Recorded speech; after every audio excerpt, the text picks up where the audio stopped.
done for me lately? It's Coons. What have y'all done for us lately? And if there's no answer, the only thing we owe them.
Good evening. Welcome to Let's Talk To.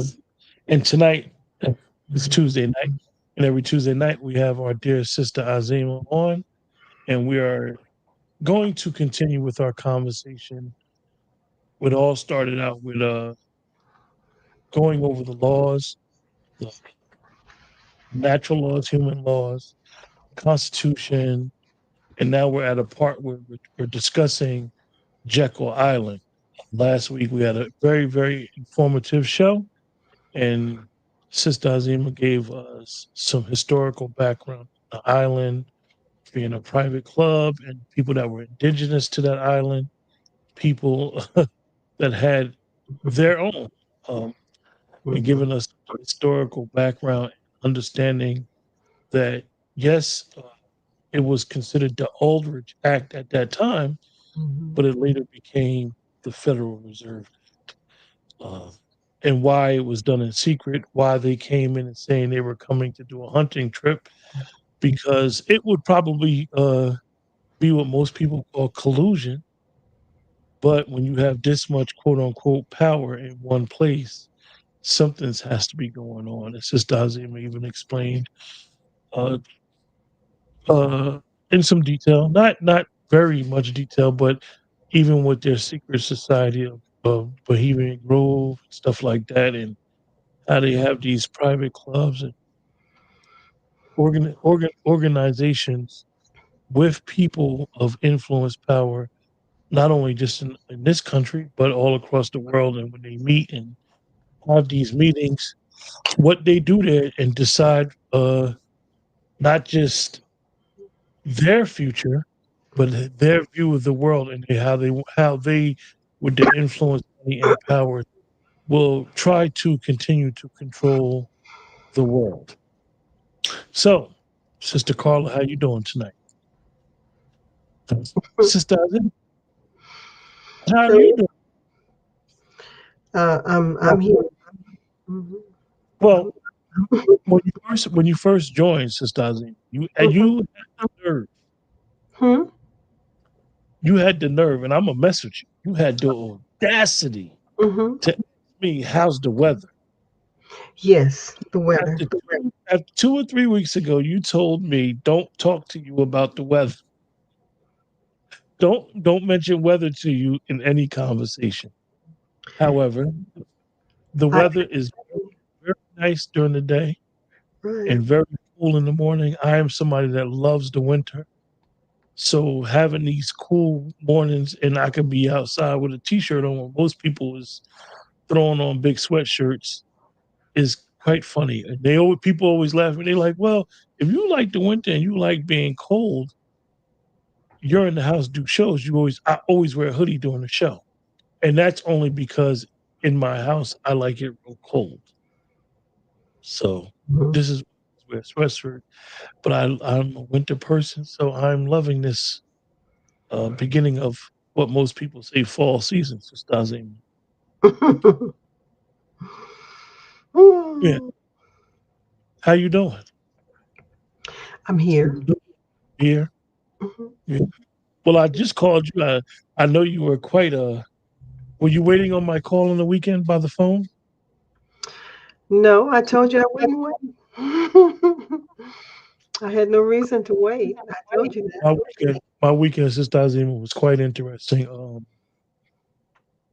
I was supposed to have went to a football game Saturday. I Mhm, worked and I mhm. wound up getting up early, went to a football game. So at the football game, it's one of my close friends, his son plays college football. Oh, okay. But the college is closer to me. So when his mother and father, when they both come up to see him play, I wound up getting to spend some time with a childhood friend, a good friend of mine.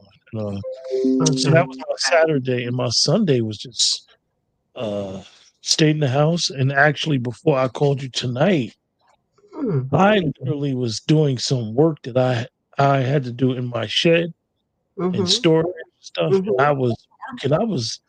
I was working after work more than I usually work, and I was really proud of myself because sometimes I get a little discouraged and be like, "Man, I'll do that some other time." So Mm, I mm, finally, after moving last year, which you know, mhm, and I had to when I went to Jacksonville. What a lot of people don't know is I went to Jacksonville to help out my son move. So in moving, I had to move my office where I was at out of that office space that I had into mhm, an. So I had to recreate what you guys see here, and mhm, it's a little bit different in this room. It's a mhm, little bit more open, and I actually am finally getting comfortable in this room. mhm, Uh, One of my computers, unfortunately, won't power up again, so I'm on this computer. But mhm, I feel absolutely wonderful tonight. mhm. So I did put some notes down, and I don't intend for us to go over the notes like this because I like to hear you explain. Because sometimes we tend to not understand certain things about Jekyll Island. So let me ask you a question in Mhm. reference. And I said it when I was running off my mouth. Why? Why do I know what I said? But do you think if these people wouldn't have had these quote unquote disguises when they came to town, as they say, when they came there for a hunting trip, do you think that their plan would have been able to go into effect if they would have not been a quote unquote secret? Mm. What do you all know about the war? Do you remember the Civil War and the mere fact somebody had to fund it?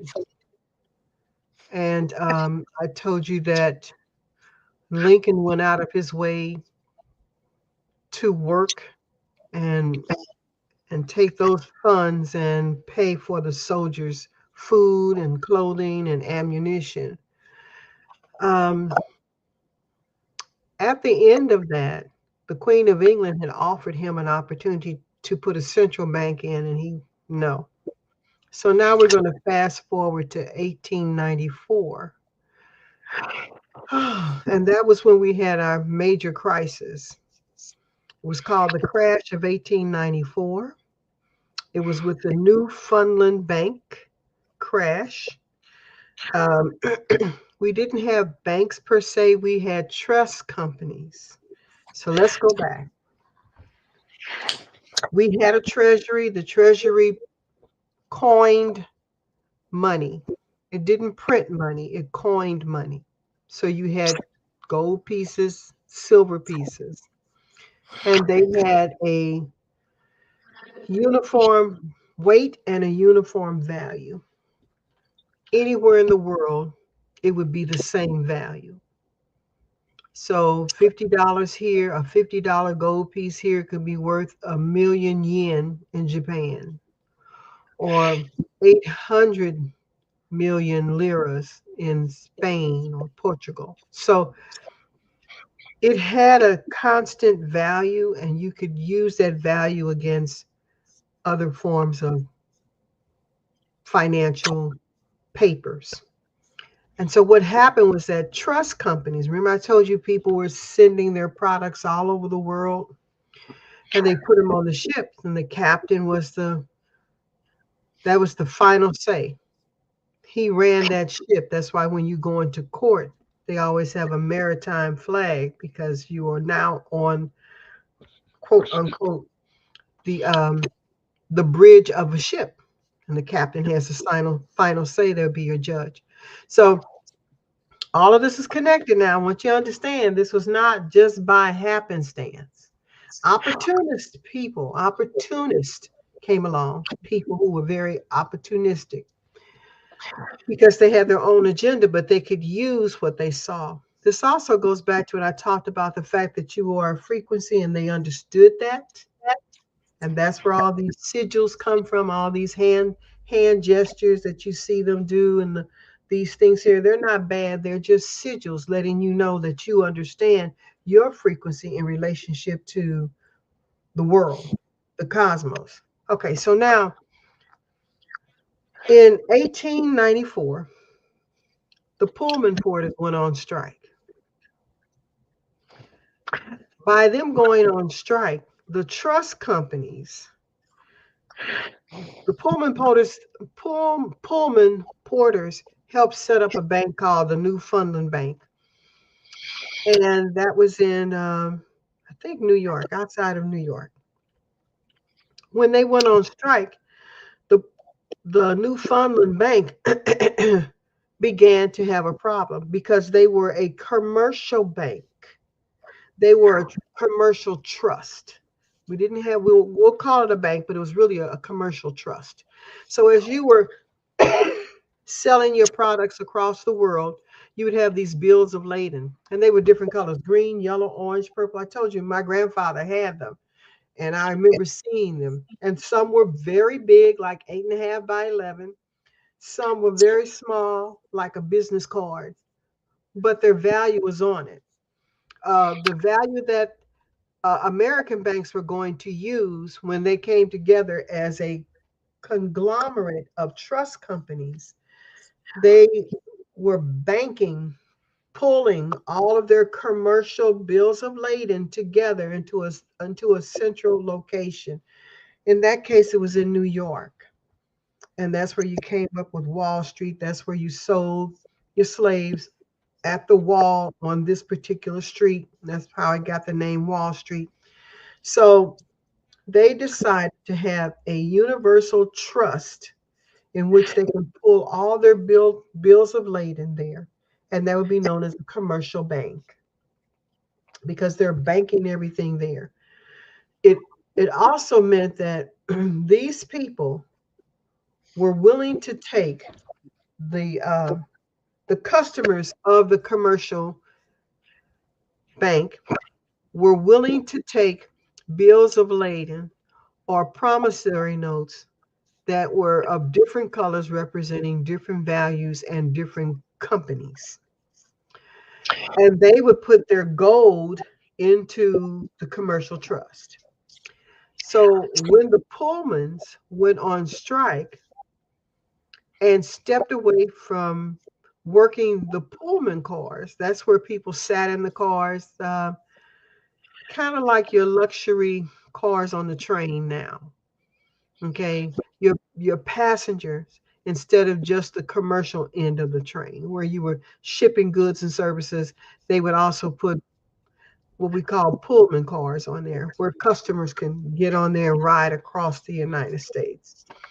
Okay, so the investors began to ask the commercial banks or the commercial trusts, they could um, they could use their gold and silver as a means of expanding their bank, okay, or the concept of a bank.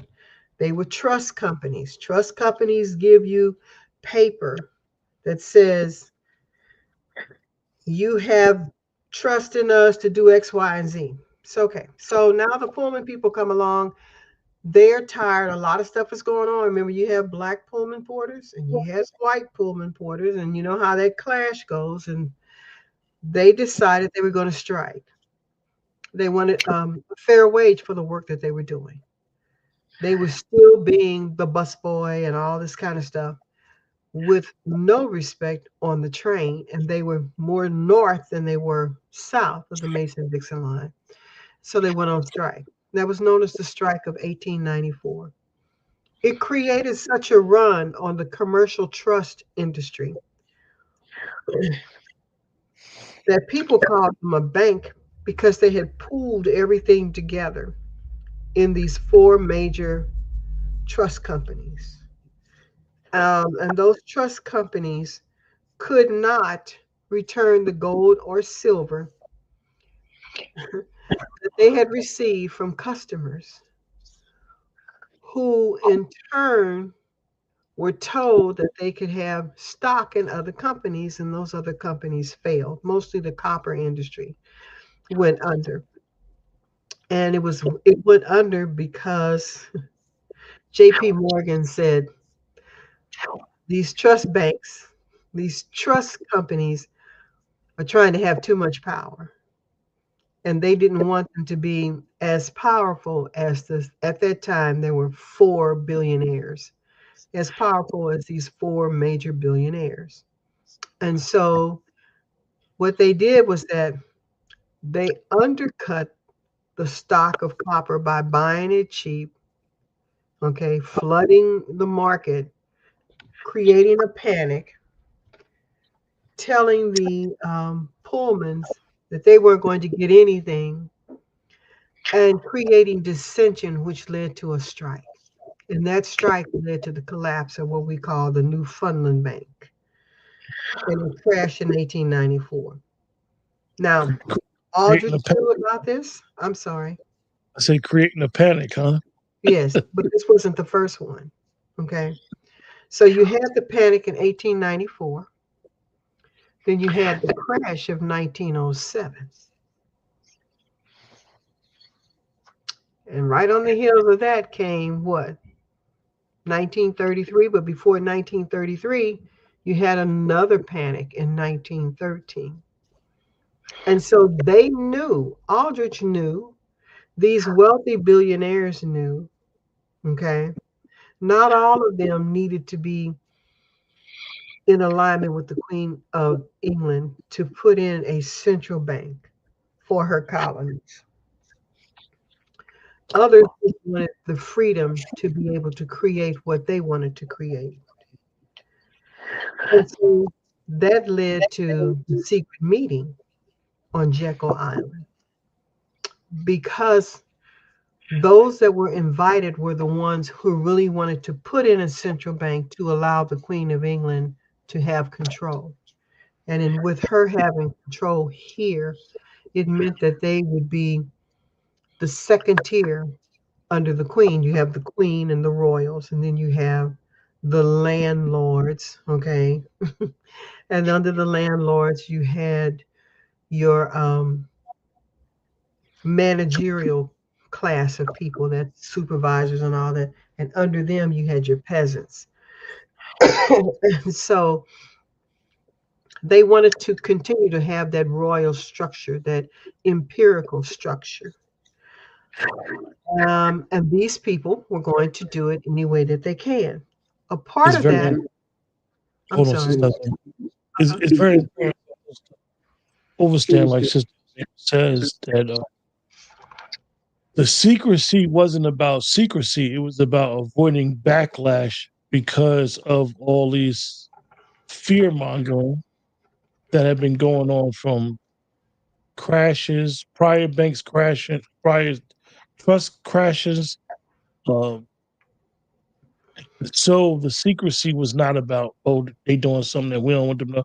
They knew that if people knew about what they were doing, that it was gonna have major backlash. And as Sister Azim is explaining, not just backlash in this country. It's very important to understand the role that England plays in this, and being subservient to the monarchy.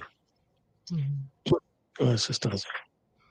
Okay, so correct. So not only not only were they concerned about um, the backlash, but if you've ever seen If you ever seen white people's economy crash, they will burn and kill everything in its pathway. If you're not familiar with that, you need to study history. They burn everything to the ground. So their biggest contenders happen to be Kennedy, um, some of the Rockefellers, but not the one that had the major money. There were a few other big time millionaires, which we would consider billionaires now, who didn't buy into making the Queen of England the most important person in the United States. They had their own agenda. They wanted to be the most important here. They didn't see a reason to set up a bank like we see now, but they did want to set up indemnitable trust companies, companies that couldn't be touched if there was some type of financial crisis. So Aldrich met with the key people who wanted to follow the empirical method or structure, and they had to have a secret meeting, more so to keep out other wealthy people that were more wealthy than them and that had a lot more pull and connections.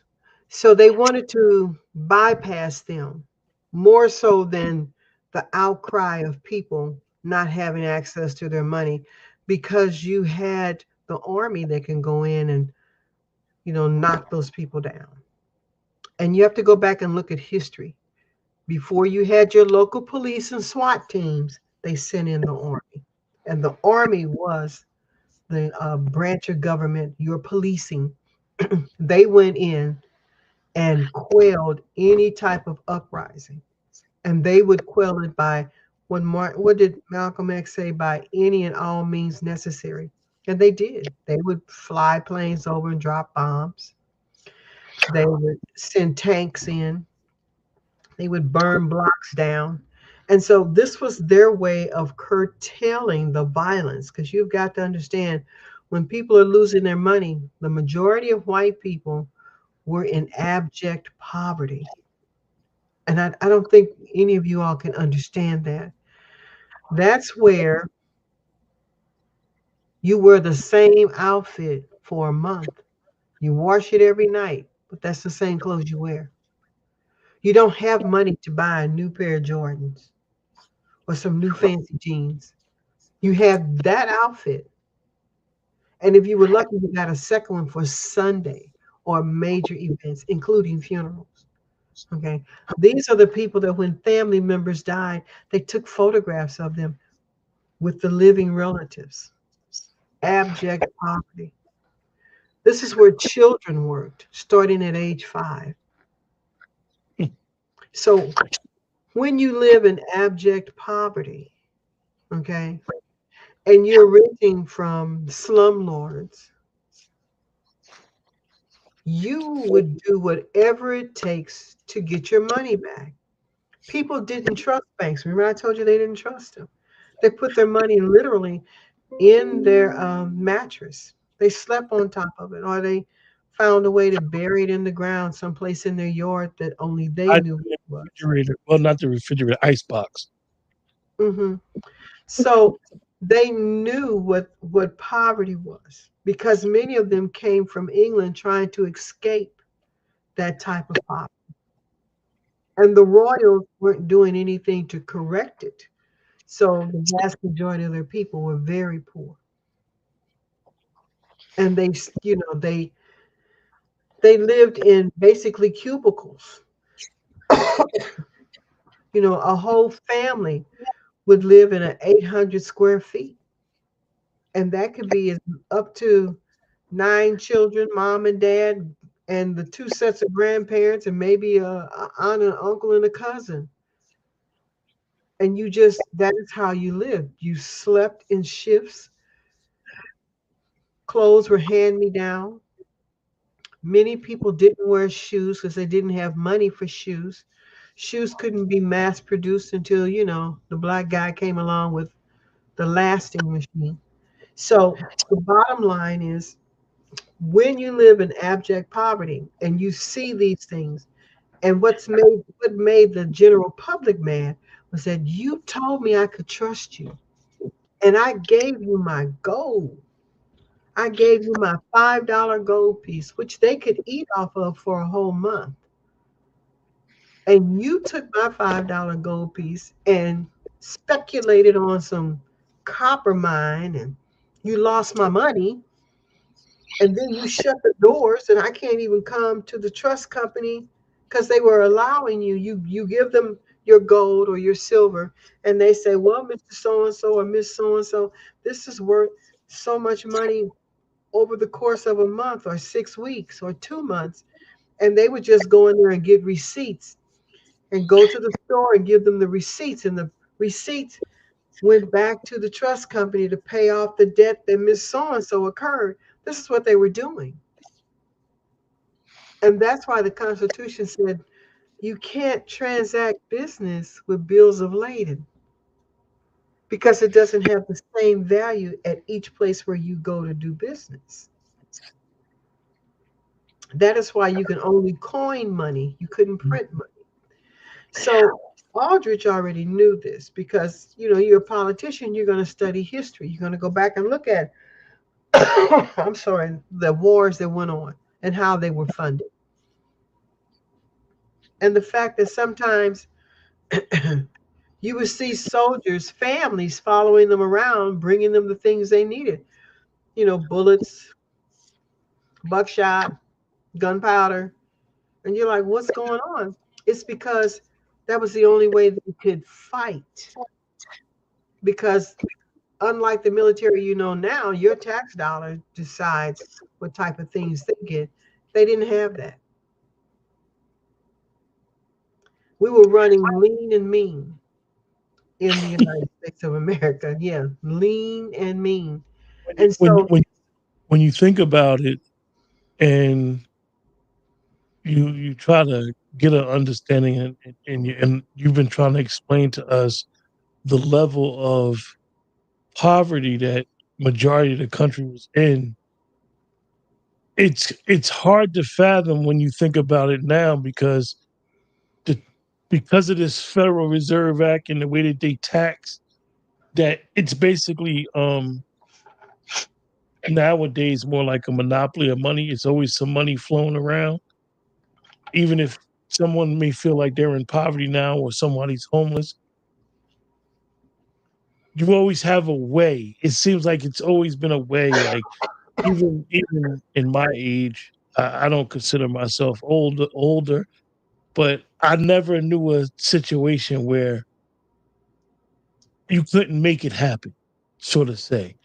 Back then, it was like there was no way to make any type of money. You lucky if you could even hunt for your own family to eat. You just didn't have no way to make a commerce, no way to trade, and there was no way to make no money. So I understand to understand that there was really no ongoing financial system back then is not kind of for not for the European, because you have to understand that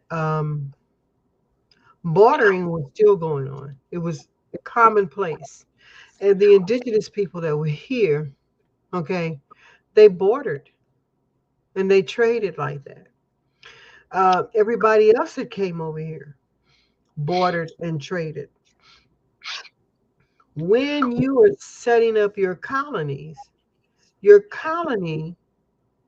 is an offshoot of you. So it's the same as saying,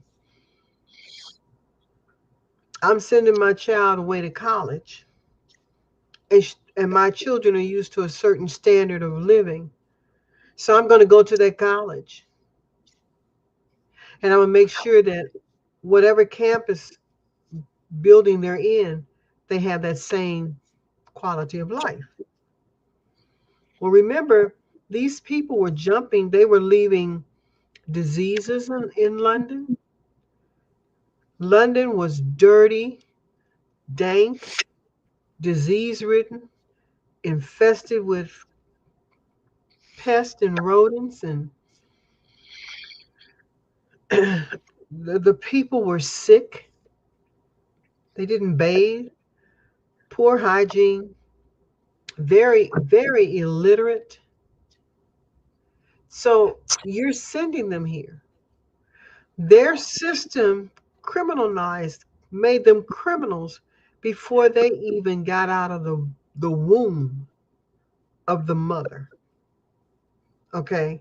So what you see here is a manifestation of what has always gone on in Europe, all of Europe. Okay. And I'm not defending Hitler, but what he did was that he elevated the standard of living for the white Germans because their standard of living was equal to or worse than that of England or France. Okay. So the closest you can understand that would be looking at Kim Jong Un. He looks wealthy because everything flows to him. But when you look at his people, they are emaciated. Many of them cannot even read their own language, let alone write their own language. If you go out into the areas where there's agriculture, he doesn't allow them to have seed or anything. And they, like many of them say, when the spring comes, they eat the insects for protein because they don't have a way to eat. I was around when Mao Zedong did that to the Chinese people. I mean, he went in there and just massacred. So, getting back to Jekyll Island, when you have these white people who are like this, and those folks who have moved up the chain, the political chain, to be right next to the queen, to have her ear, then they're going to meet in secret.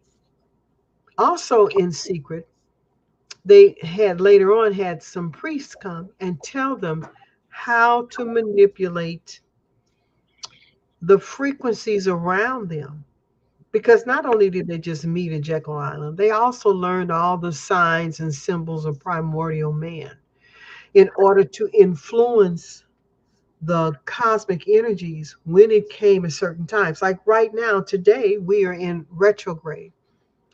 Retrograde means this is when you go within yourself to modify how you function and perceive. Well, at Jekyll Island, they made sure that when they needed to have certain energies pulling up for them, they would meet at certain times on certain days. That when you combine the two numbers in that date, it would equal a different number to move certain cosmic energies along. And you can't do that when the vast majority of the people who are more wealthy than Senator Aldrich and Warburg and Rockefeller, you can't have them there because they would outvote you. And they want to be in control. So they're going to tell everybody what you're doing. They're going to expose you. So they had to meet in secret and they had to practice these things so that it would bring about the changes that they wanted. You have to understand that they planned then for the results we see today. They didn't plan then to get the result in 2 years. They were planning then to have the outcome they want today. And this is the power of the Secret Reserve. The Secret Reserve, yeah, this is the name should be. The Federal Reserve is not a government entity. No.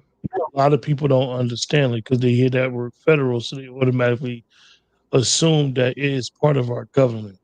They Mm-mm. have no government oversight. Mhm. Aldrich, like you said, Aldrich was part of. He was basically a Rockefeller stooge, but he was also a politician. Like you Mhm. said, he knew the history.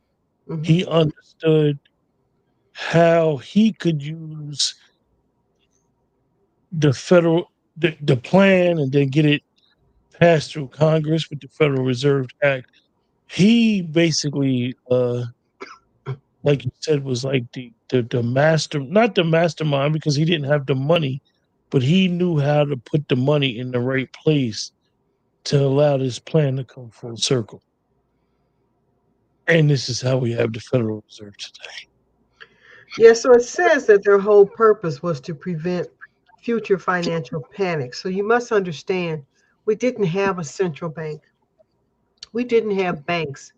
We had loan and trust companies, and they had bills of lading that were different colors. So if you were ABC Trust, your bills of lading could be green. You Somebody said that else's was blue. you said that Okay. they said that the plan was to not have a future panic. But they create the panics. I want you to understand that. They create the panics because they control both sides of the narrative. Mm. Now I'm gonna explain to you like this. The Iran Contra affair. Okay? We're gonna go to Ronald Reagan, Star Wars and all that good stuff. Black people weren't into addiction and drugs, addictive drugs like we know now. But black people, I don't care how poor we are, we're going to always find a way to have money in our communities. Always. If it's not paper money or solid coins, we are always transacting business some kind of way. And so you create, you go to Nicaragua, you teach the gangs down there how to become a militia. Back that up and think about it. The gangs, when you say gangs, you're talking about 30, 40, 50, 60, 100, 200 different fractions of criminality, and you teach them how to be one. Yeah. And the CIA went down there and taught them. And here's what's the deal: taught them how to function, how to raise the coca and, create heroin and all this good stuff, how to process it. They taught them the business of military dictatorship. And that's what they were supposed to do: control their people, grow the crop that the pharmaceutical companies wanted, sell it to them. They'd get their money. And in exchange, America could take that money and launder it someplace and buy weapons from Russia and send it to Iran. When you look back at it now, Sister Azima, and you Mhm. think about just that alone, I know you're using uh, the Iran Contras as an example to Mhm. further your point. Mhm. When you sit back and you look at the players and you look at how, because these people had a conspired plan for something else, Mhm. how they literally affected all of these people's lives, Mhm. millions and millions of people that was innocent and oblivious Mhm. to what was going on were affected. We know in our communities, our inner cities was decimated Mhm. from the effects of drugs, Mhm. all to fund illegal war. Mhm. Which goes back to the Federal Reserve. They they and the United States, um, what was it, USAID, United States of America's Department of Development, USAID. Most of the money in the United States came through the Federal Reserve. and was funneled to USAID, which we gave around the world to help fuel wars. Okay. And if you go back and read what Doge found out, some of this was allowing them to do transgender operations on children in other countries. Why? But this was paid for by the Federal Reserve Bank because they became powerful enough and had enough political clout to decide what presidents would be in office to allow them to remove the gold standard from paper money. And once they did that, inflation took off. And what's that, Sister Azim? What's the gold standard? What happened? The gold standard was that since 1913, with the Stamp Act, under a lame duck Congress, they were able to get the proxy of the Federal Reserve to be instated, but they were never ratified. In the congressional record, federal record, the CFR, Congressional Federal Record, the Internal Revenue Service or the Federal Reserve Bank was not officially ratified because we already had a treasury and we were already printing money. No, coining money, I'm sorry. We were already coining money, and our money was backed by gold. When you remove that gold standard, paper which has no value can fluctuate. The first bills in America were black and white. They had black people printed on white paper. The bigger and stronger the black man, the higher the denomination. The more pregnant a woman was, or the more abundant children standing around her, the higher the denomination. Then they went to greenbacks for sharecroppers, and most of the sharecroppers were us. So we have always been tied to the wealth of this country. By removing the gold standard, it meant that they can invest their money any way they wanted to, anywhere they wanted to put paper.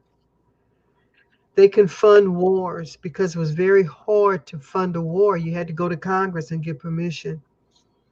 Now you have paper money. So Congress basically back in those days when we were on the gold standard could have told them like, we're not going to fund this war, Yeah, and they couldn't literally. fund the war because you didn't have enough gold, actual gold, to offset the cost of the war. So nowadays, when people make the statement, wars make money because we're not on a gold standard, this is what they mean by saying wars make money because we're allowed to orchestrate or be a part of a war, take the booty, take what's there, Mhm. decimate the country, and basically bankrupt another country and take everything from financial to art to history. Now remember, pirates didn't want paper money. They stole diamonds, pearls, gold, silver. Those things had value. Paper had no value. Paper were debts, instruments of debt. They were bills of lading. And so pirates knew, I don't want that. That doesn't help me. There ain't nothing but an IOU on a piece of paper. That's it. That's all that it is. That's all that it is. And people think the money is very valuable. But let's look at it like this. You're earning six figures now, maybe 60, maybe you're earning five figures, 60, anywhere from 60 to $90,000 a year.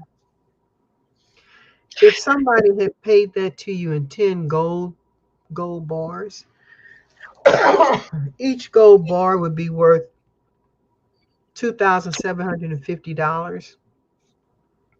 You got a nice little chunk of change. Okay. it will not, you can't tax gold Mm. because it has a uniform standard rate. It's a tare, T-A-R-E, weight value. You can't, you can't put a tax on it because tax is money that has not been created. You have to understand how that system works. When you're being taxed, that's money that they haven't printed yet. So when Oprah bought her $500 million home, she gave them 500 million little pieces of paper that had no value. That's why her house cost $500 million.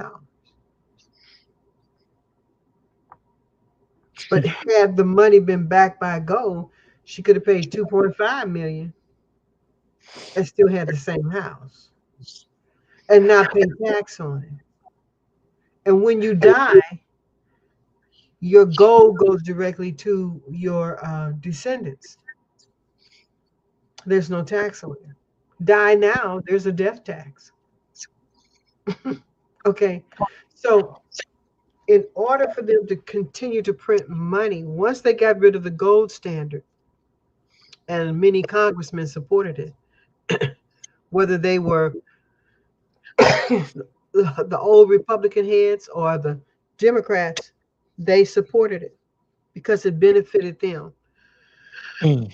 Okay, so once they got in there and got all that done, these men that made this plan at Jekyll Island, they realized that they have to keep it going.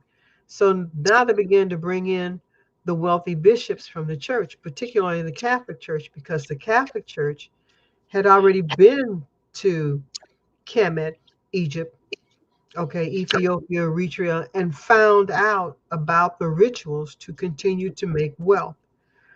They do those rituals. They have midnight masses. They have those things. Everybody just goes, oh, it's just the midnight mass. They don't worry about it. But it serves their purpose because it controls the energy or frequency in which your planet is set in during a particular time. And that is when they put into motion the things they want. So the men of Jekyll Island became opportunists because they understood that with the help of the religious sect, they could now corral everything that was going on because it all came about control. The queen needed to have control. She kind of lost control. And she needed to have control. And she needed to receive some type of honorum. And so that's what they did. And through Jekyll Island and the help of the Catholic Church, they were able to bring about these things. Meanwhile, you in abject poverty, you're just worried about can you get a roof over your head or She's on feed the your she's children. on the red line. Right. And that's where we came along and started creating all these new laws where we marched for this and that and we came together. And the minute we got the laws enacted, they didn't need us anymore. Okay. And all of that was part of the plan that you have to use those people that are the most industrious. And once you use them up, you just put them to the side. Okay. But we're the people that built teepees, right? And we built all kinds of shelters in every terrain. Think about it. Teepee is nothing more than animal skin. How do you stay warm? Most people don't realize that before they put the teepee down, they dig up the ground and they put shoots in the ground, hollow tree, and they can heat up stuff. And you got underground heating, or they knew how to put dry things down and then layers of animal hides to keep the ground warm. I mean, we knew this because we've been here. We were the people that were here. And so purpose of the secret meeting was to eliminate those people who were more wealthy than the four that got together.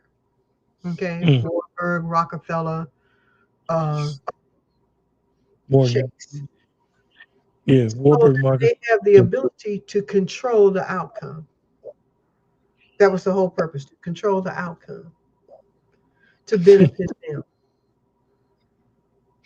and to make sure that they can keep as much poverty, because they wanted to keep what they saw in England over here, in the respect that they had to have a no class of people, people who would be born in abject poverty with no little to no education, Mm. because an educated person makes decisions to benefit who? Self. But if you're uneducated, I get to control how you think, what you do, how you eat. Okay? Because I mean, if you were a slave, your child worked in the field starting at age 4. If you were white and poor, you worked in the factories at age 5. Think about that. That seems absolutely ludicrous to you now, those of you that are this age, but that's not that far removed from me. It was no such thing as like I mean, we, to work. Like you, people, like yeah, I know that when my grandfather used to talk, he used to tell me like, look, I got up for school in the morning.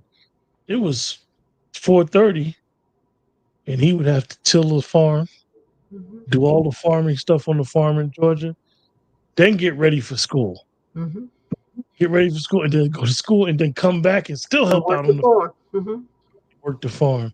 hmm And it was no, their his form of childhood fun was hmm with his cousins and siblings on the farm. hmm I remember in Missouri, we just changed the law to make it,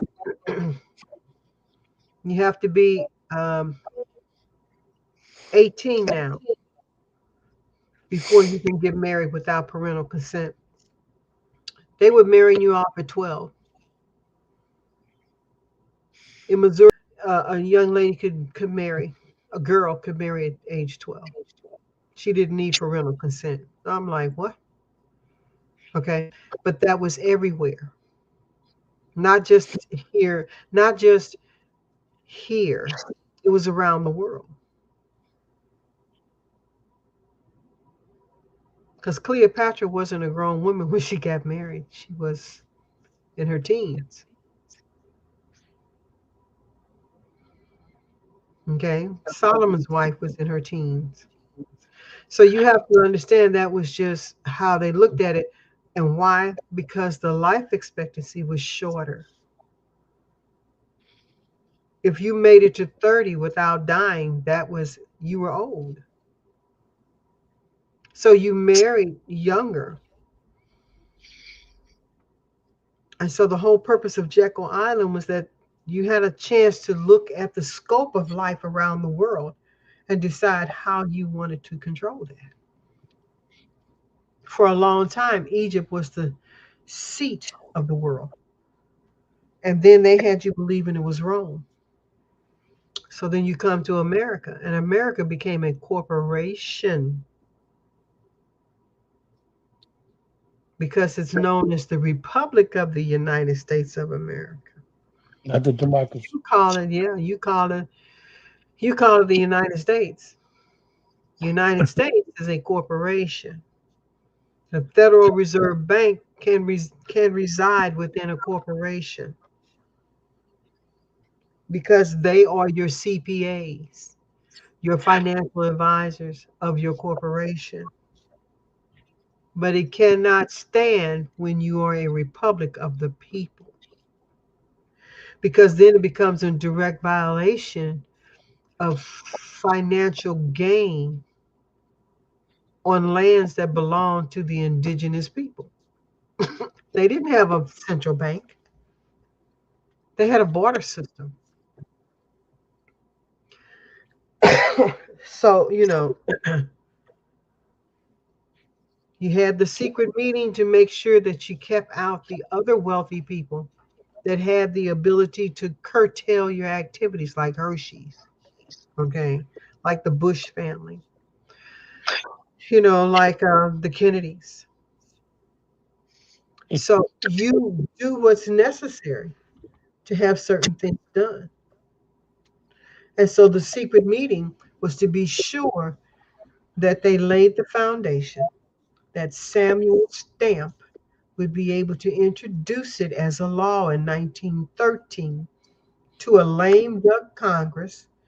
That means we had to wait till just before Christmas when you only had 20 people from Congress in actively in office before the holiday and during the holiday. And you present this and they say, okay, we're going to vote on it. And it becomes a caveat. And when Congress came back in session at the end of January, first part of February, the vast majority did not vote for it, no matter how much they had campaigned them. The vast majority didn't vote it in. But as long as America became a corporation, and so that's what they did, they secretly made everybody here an entity. And that is why when you receive mail and the mail comes to you, it comes in capital letters. Your whole name is in caps. It's in caps because I am an entity, a business, a corporation, and I'm doing business with other businesses.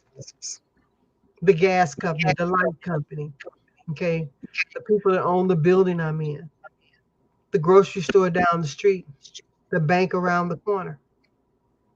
And I'm that's gonna ask, I'm gonna ask you, Sister Azima, do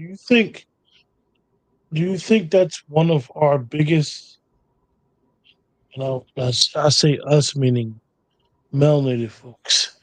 Do you think that's one of our biggest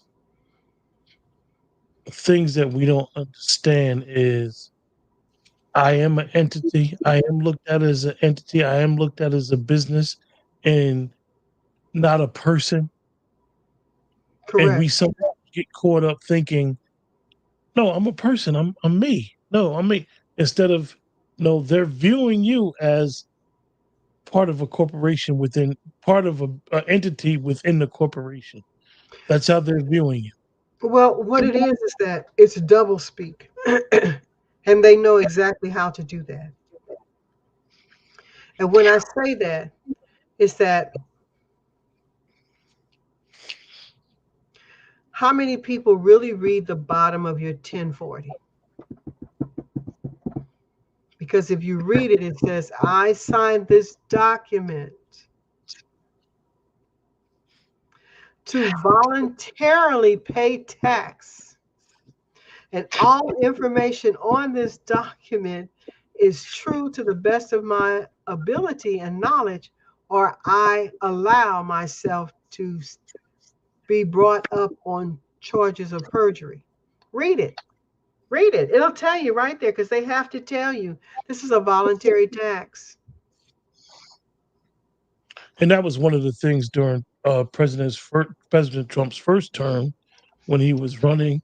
Everybody kept telling, "Oh, you're avoiding taxes. You're avoiding your income tax. That's public record, and so forth and so on." And all he kept saying was, "I'm taking advice from my attorney." And this is something that attorneys and people that do taxes understand it. If you not, like you said, that bottom 1040, once you sign this, you agreeing to something that you're going to be a part of, and they're going to treat you right, wrong, or indifferent. If you didn't sign it, if you didn't have this tax paper, it's an interesting concept of how they have manipulated us, meaning the people back then, to agree to a system that's voluntarily, and we choose to do it because we want to be a part of a system that's not designed to help us. It's called defeat accompli. A thing perceived is the thing believed. Mm. And that's what they've done. And so they made you believe something was done and it wasn't. And now you're like, well, Trump, what is Trump talking about? Everybody who's a billionaire doesn't pay tax. The And taxes this that they do pay is on their corporations. Their corporations will pay a tax, but not them. this is one of the things that hope that we all can get some benefit from, because when they do attack, he's going to always have detractors, whether you are pro Trump or not pro Trump. You always hear a lot of people talk about him and they say he's not a good businessman because he filed bankruptcy. When, if you understand anything about bankruptcy law and owing debt over income, they're going to tell you to file bankruptcy. It could be, chapter 7, chapter 11, whatever you're doing, a good attorney will tell you file for bankruptcy. So it's interesting that how in his situation, and I don't want the conversation to go to President Trump, but he's very integral in what he, being the president now, how he was a businessman prior, Mhm. what he says now, what he has been attacking since he's been back in office, how he's been having this ongoing contest, as it appears, with Powell, and so much so that where he told the black woman that was there to resign, and Mhm. she had things, and she said she wasn't going to resign. So a lot of people don't understand that this isn't just a beef with them; it's a beef, if you look at it, with the Federal Reserve and how they are able to manipulate our financial structure, because our financial structure has been all the way back to Jekyll Island, Mhm. has been intertwined with the Federal Reserve, Mhm. because they're able to change this chairperson and who he works for is literally able to change our fate based off the interest rate. So it's Interest very, is money. Remember now, interest is money that has not been created. So we want to go back and point something out. When you have the right to coin money, you build it into your system the cost of coining that money, which means mining the mineral, refining it, and then punching it through a die press for the size coin that you have. With the Federal Reserve, they tell the president, we're going to put out $1 billion in a variety of bills.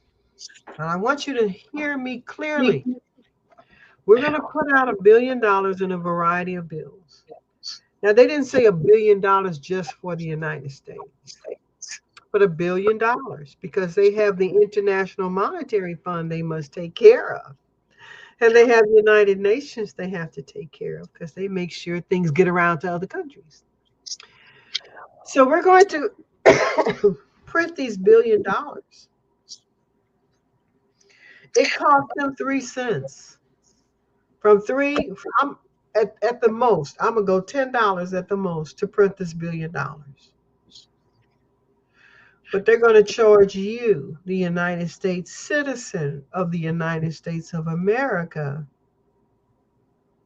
2.5 billion to print the 1 billion. But it only costs them $10, which means they have to print more money. Okay. It isn't that they shrink the economy. The economy is static. I want you to understand that. The economy is static. Farmers know when they can plant certain crops and they plant them at that time. And they eat abundantly. Your wealth is not paper money. Your wealth is your health and your ability to sustain happiness. That's your longevity. And to have comfort, to know that the things you love to do can be the way you earn your living. So when you earn in the areas you learn and like, it's not work. Working for NASA was not work to me. I loved it. I enjoyed it. That's what I wanted to do. Working for Red Cross was the same thing. So when you work in the areas that you love, it's not work. Everybody's not meant to go to college. Somebody's got to fix cars, build houses, do air conditioning, plumbing. Okay. Those are honorable jobs. Many of them make $90,000 a year. But you have been conditioned to think everybody's got to go to college. No, but everybody should have the right to read. They should have the ability to read and have good reasoning ability and to be very literate. We don't see that. I see them walking backwards to make sure that people are illiterate. This is just 2025. You're just 25 years away from 2000. You're only 75 years away from 1951. And 1951 is only 51 years away from 1900. And 1900 was only 30 years away from the end of slavery. Hello? Your great grandmother remembers slavery.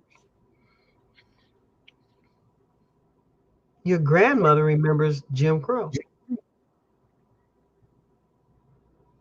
Your mama remembers the 60s and 70s and the protests. And you know about pride, gay pride. So it's not that far removed. Going to Jekyll Island was to allow them to set up this system to benefit only those core group of people. It was 6 of them, and that included that senator. But there were more than 6 multimillionaires living in America at that time. They did not want them to participate in Jekyll Island because they would outrank them financially, and they had more pull and connection that would have shook up this little group. So when you allow that, then you have to plan. You plan now for where you want to be 5 years from now. They planned then in 1907 where they wanted this country to be by 1950. And we were there. We had the Korean War. We had the Vietnam War. Okay. We had the Cold War that went on for a long time. Then we went right on into the hot war in Afghanistan with the Taliban and all of this, Iraq and the Desert Storm. And they've been warring ever since because it allows them to print money. Pieces of paper that have no value. No value. They are nothing more than IOU notes. They are really called frauds, Federal Reserve Accounting Unit dollars, and that's it. Go back and study OPEC. That was another way to push all of this paper money. And then OPEC said, we're not making no money. The Arabs said, we're not making money. You got our gold, you got our oil, you control our land. No, we're not making money. Look at what South Africa is saying to them. Oh no, don't come back. They told France, don't come back. All of this goes back to the Federal Reserve. Because if you want control, you got to bring your players on. So, America took care of France, went back and helped Germany rebuilt Japan. They finally started working with China in the late 90s. They sold China all of our debt. You know what China said? Okay, we'll take the debt, but we're going to give you all the stuff we can't use here. And that's where you got all that cheap stuff and went into all of these new stores. What's those new stores? Dollar stores. Because you used to just have JCPenney, Woolworth, Walmart, Kresge's, and then all of them disappeared and you got Family Dollar, General Dollar, Dollar Tree. Same thing. Poor quality products. Women got sick with talcum powder. First it was talcum powder. Remember that? Gave cancer to women. Now black women, hair dyes. You die having cancer. The bottom line is that they are not isolated. They have their hands like a spider. They have their hands. They built a web and it's out there. And it touches everything that requires money. If you got rid of the Treasury Department, the ability to coin money and only accept paper money, excuse me, then you can't control the wealth of the world. And that's why Trump is on them. When he cut off the USAID, what happened? What happened? The bank got upset. Your Federal Reserve Bank got upset because they didn't have a way to funnel the money like they had been before. And it's amazing that we were all, not us particularly, but most people were all up in arms. His detractors saying that he was doing something, but was they wrong? It was so much mismanagement and funneling of money coming through there that even those that was getting the money were not getting the correct amount of money that was being allocated to them because it was going somewhere else first, going into one person's pocket, and then it was getting dispersed.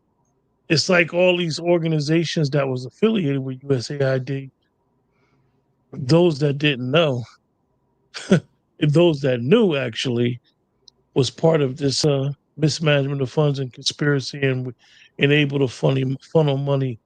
And even to this day, like I said, anybody that had a problem with what happened, they never could justify why they was getting the money they was getting. They just said, oh, he's destroying this and Elon's doing this and this doing this and this doing that. And Elon's clearance that he had, he got in the prior administration. Mm-hmm. So it wasn't like he was doing nothing new. He just was working and volunteering there. But anyway, Sister Azima, any final thoughts before we close out tonight? Ooh, go back to coin money. I'd like some real gold. I'd like to have some real silver. Some jewels. Rubies, diamonds, emeralds. I'm all for that. We'll probably wrap up our discussion on Jekyll Island next week, folks. One of the things that we want to do is we want to this conversation that we had been having started out as me asking Sister Azima some issues in reference to fascism, but with covering the origin of fascism and so forth, so on, we have to. There's certain things that has happened, laws, acts, events that leads you up to this ideology. Mm-hmm. And understanding certain things and why it's so why. One of the things that we're going to wind up discussing, and just give you guys a heads up, and it's probably Sister Azima will probably love to discuss this we're going to talk about eminent domain and how eminent domain affects a lot of us, how a lot of us been affected. I'm someone who works in the business of like infrastructure. It would be considered infrastructure construction and understanding our highway system. Sister Azima lives in Missouri, St. Louis, and understanding our interstate system and why it was created and the purpose and how it displaced um, a lot of melanated people all throughout this country. And we're going to have a discussion in the future on it and why and how it ties into what we're saying and understanding why you live where you live. Because a lot of times, a lot of people don't understand why your family lived where they lived. And there was a reason or push why a lot of people, like when people migrated north, it was certain areas throughout the north where they were going. We need to understand why those areas were basically the destination for a lot of people coming south. But that's down the road, and hopefully we'll be able to discuss it. Sister Azima will give us some insight. Her family is very, very historical. I'll just say when we talk about these type of events and really understanding and overstanding who we are and what we are and what our purpose and understanding that. Great conversation, Sister Azima. Mm-hmm. Until next time, you guys take care and have a great week.